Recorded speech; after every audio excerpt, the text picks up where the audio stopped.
Bonjour à tous, bienvenue dans ce premier vlog sur la Suède, mesdames et messieurs. Ça fait 24 heures que je suis arrivé et je pense qu'il était temps de vous raconter mon histoire. Je pense qu'on peut commencer tout simplement par il y a 2 jours. J'ai commencé mon aventure par un peu de train jeudi dernier en direction Paris. J'ai passé 24 heures à peu près à Paris et après donc hier j'ai pris l'avion. C'est la deuxième fois que je prenais l'avion, mais j'avoue la première fois j'ai pas fait gaffe à comment ça se passait et là j'étais accompagné par ma soeur, donc ça a permis de savoir comment faire. Donc ça c'était plutôt pas mal. En fait je vous expliquais, dans ma journée, plus le temps avançait, plus j'allais vers Amsterdam et moins il y a de choses qui allaient. Vous allez comprendre pourquoi. Donc là l'avion, tout s'est bien passé, c'est trop bien. J'aime trop prendre l'avion. Le moment où ça décolle, tu te sens brusqué par, enfin tu te sens mis en l'air par un truc d'une puissance phénoménal, genre tu sens la vitesse d'un coup, et là tu décolles, tu dis waouh, c'est un truc de fou. C'est la première fois que j'ai eu des turbulences pendant le vol. Bon, en vrai c'est pas si impressionnant que ça, mais surtout on passait notre temps dans au-dessus des nuages à voler et en fait il y avait juste un énorme soleil. Ça c'est la preuve qu'il y a toujours un soleil derrière les nuages. Vous pouvez appliquer ça dans la vie.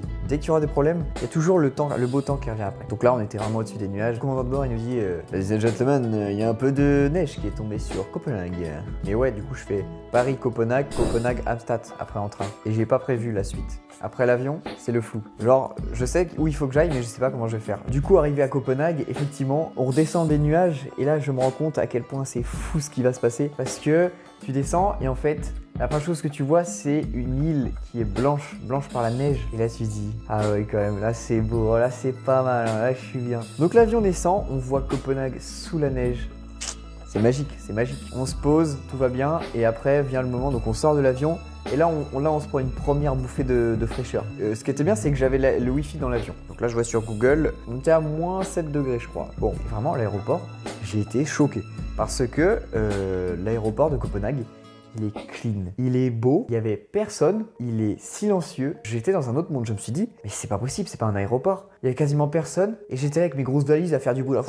Bon, en vrai, première priorité, récupérer les valises. Récupérer la valise en soute. Donc là, c'est bien, il y a des panneaux bagages en dessous, venez récupérer partout. Donc c'est bien, t'as juste à suivre le chemin. J'ai vu, il y avait des endroits où il y avait marqué métro partout. Donc je prends le métro. Parce que Google Maps me dit métro égale tu fonces vers la bonne direction. Ok, l'objectif c'est la gare, hein, on rappelle. Donc je prends le métro vers ce qui s'appellerait la gare. On rappelle que j'ai pas internet. Parce que sortie d'aéroport, j'ai pas internet. Normalement, j'ai un forfait internet à l'international, mais là, il ne veut pas. Bon, je me dis, ça doit venir, faut lui laisser le temps. Bref, du coup, je sors du métro, donc je prends un billet, direction Amsterdam.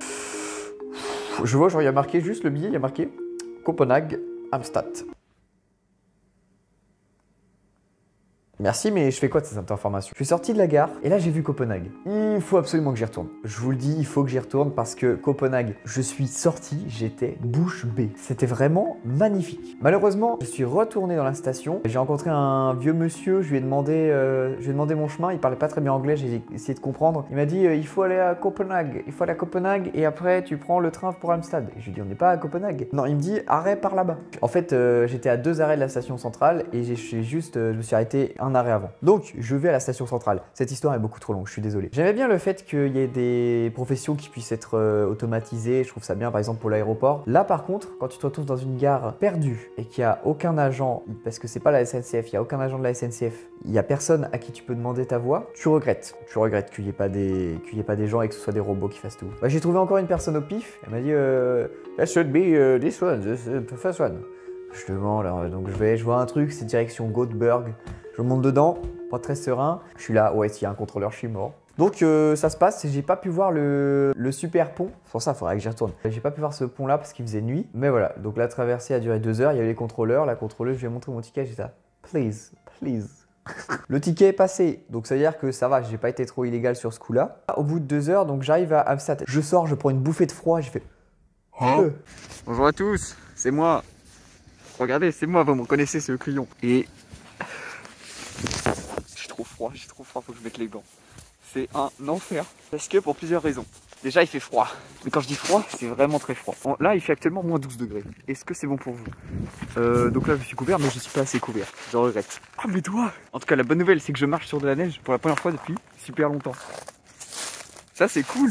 Il y a de la neige. En tout cas, je suis presque arrivé. Putain, il me reste plus que genre 40 minutes à pied. Il n'y a pas de bus avant 1 heure. Je sais pas ce que je vais faire là. Au secours.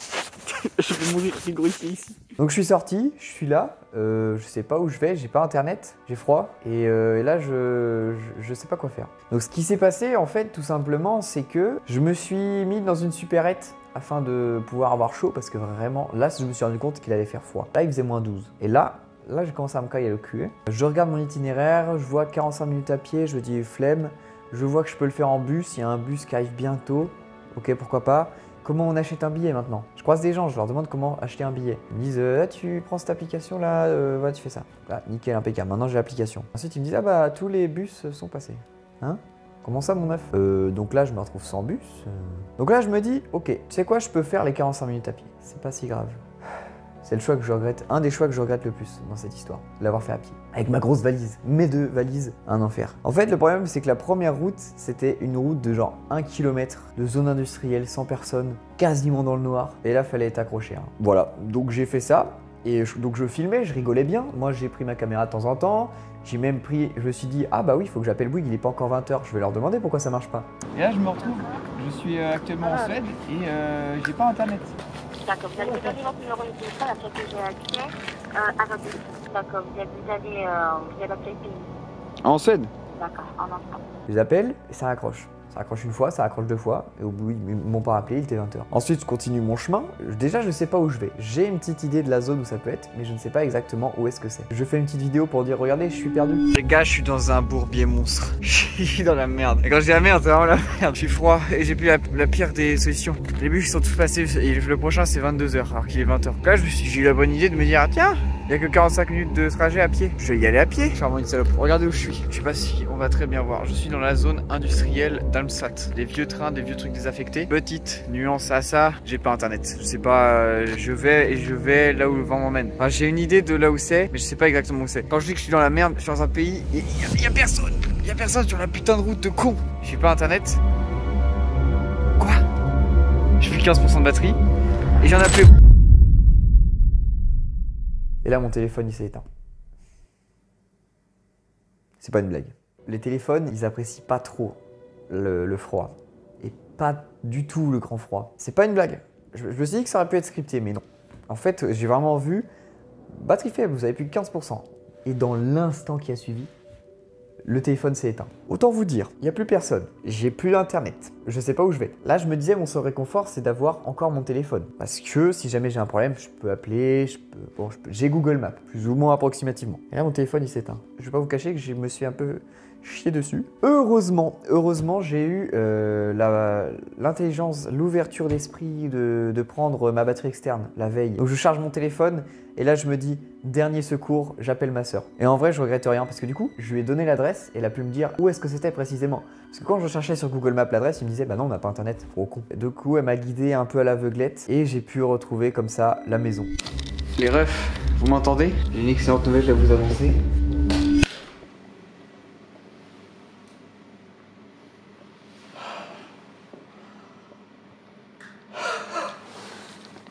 Oh non de non, j'ai plus de batterie sur mon appareil photo carrément. Il fait chaud. Là je suis arrivé, je me suis posé. Alors regardez, je spoil pas. J'ai posé mes chips. On y va, c'est parti pour le petit room tour. Et j'ai des crampes dans les mains à force de tenir mes valises de con. Ici, on a tout l'espace salon. Donc là, j'ai posé mes valises. Exemple, le petit canapé. Ici, on a la petite télé, voilà. Ils mettent des programmes appropriés pour les Suédois. Enfin bref. Donc ici, petit espace cuisine avec un frigo. Les gars, j'ai jamais vu ça. Au Crous, genre j'avais juste ça là. Juste cette partie légumes. J'ai même un congélateur. Ensuite, un four. C'est un four, ça c'est une nouveauté, j'avais pas avant. Une plaque légale, j'avais pas ça avant non plus, j'avais ça illégalement. Un four micro-ondes, plein de petits placards. J'ai pas encore tout fouillé, mais oh là, il y a des trucs trop cool. Nouveauté, une grosse nouveauté. Pour mettre les manteaux, c'est un garde-robe. J'ai un garde-robe, les gars. Qu'est-ce que je fais avec un garde-robe, frère? Yo, la petite dinguerie du jour, la salle de bain. Petite salle de bain, les gars. Regardez-moi ça. Regardez, même ça pour mettre les affaires c'est pratique. Des toilettes où je suis pas obligé de prendre ma douche et de laver ma vaisselle en même temps. Clean, mais même ça les gars, je suis dans un hôtel ou quoi là. Bon, en fait je vous ai menti, c'est pas la seule petite dinguerie de l'appartement. Regardez au-dessus de moi, il y a une mezzanine. On y va. Ici je vais pouvoir mettre mon petit bureau, bah ouais, pour faire mes petits montages, voilà. La petite chambre ici, bon bah 2 lits histoire de ramener des filles ici, mais attention, pas de trucs bizarres avant le mariage. Voilà ma petite appartement. Donc voilà, je vous tiens au courant. Et voilà, c'est le début d'une aventure. Qu'est-ce que je vous réserve? C'est une bonne question, mais en tout cas, je suis très content. L'appartement est dingue. Et dingo, j'avais très hâte de le prendre. Effectivement, c'est dingo.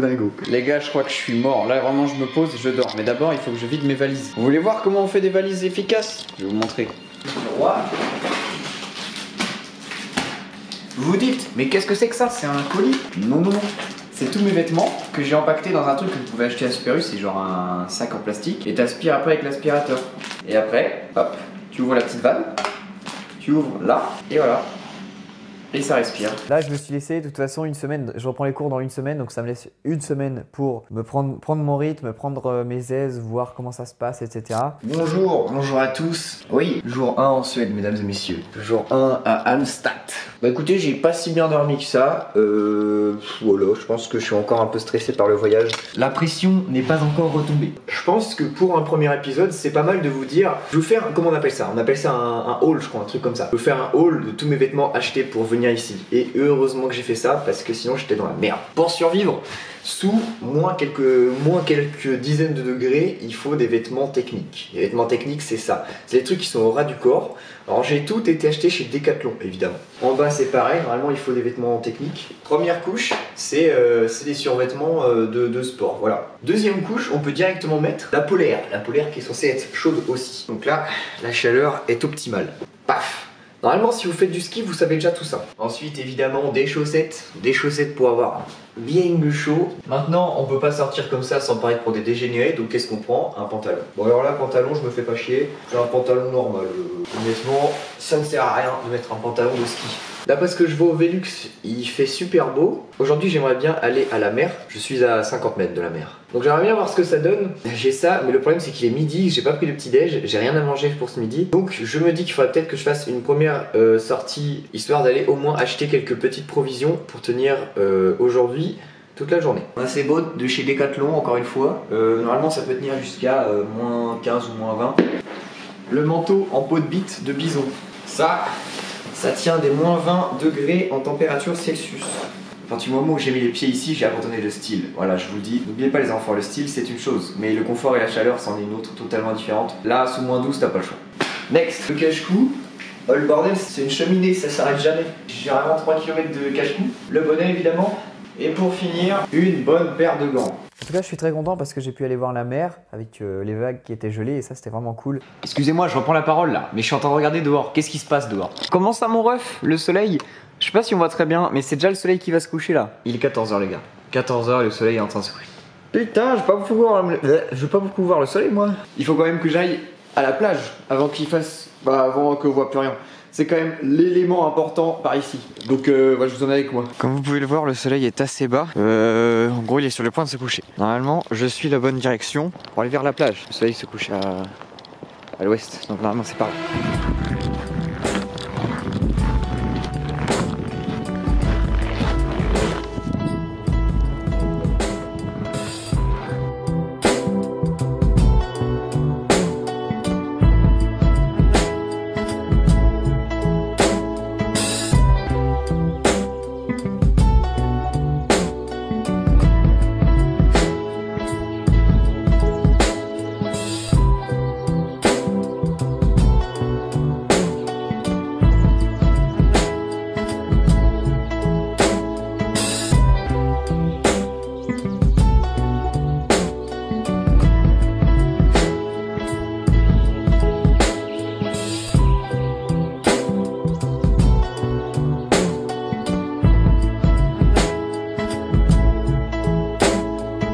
En fait, c'est pas la mer comme en France. Vous entendez quelque chose? Moi, non. Et ça a l'air normal. En fait, la mer, elle est super calme. Aucune vague, rien. Là, vraiment, vous allez avoir le droit au plus beau coucher de soleil que vous aurez vu depuis longtemps. Ah putain, il y a des gros bouts de glace. Des gros bouts de glace comme ça, là. Oh, mais en fait, c'est gelé. C'est pour ça qu'il n'y a pas de bruit. Oh, c'est gelé. Mais oui, en fait, c'est logique, je suis con. Donc ouais, en fait, tout ce qu'il y a là, il y a un beau paysage. Et après... Par là-bas, boum, la grosse zone industrielle où j'étais hier soir. C'est vraiment marrant d'un coup. J'ai pu appeler ma famille, j'ai pu appeler mes amis, ça fait du bien parce que ça fait bizarre. Faut pas trop réfléchir en fait d'être tout seul, à 200 km de chez soi. Donc voilà, première 24 heures, là je vais aller me coucher, je vais aller prendre ma douche. Et demain est un autre jour. Voilà, bonne soirée à tous.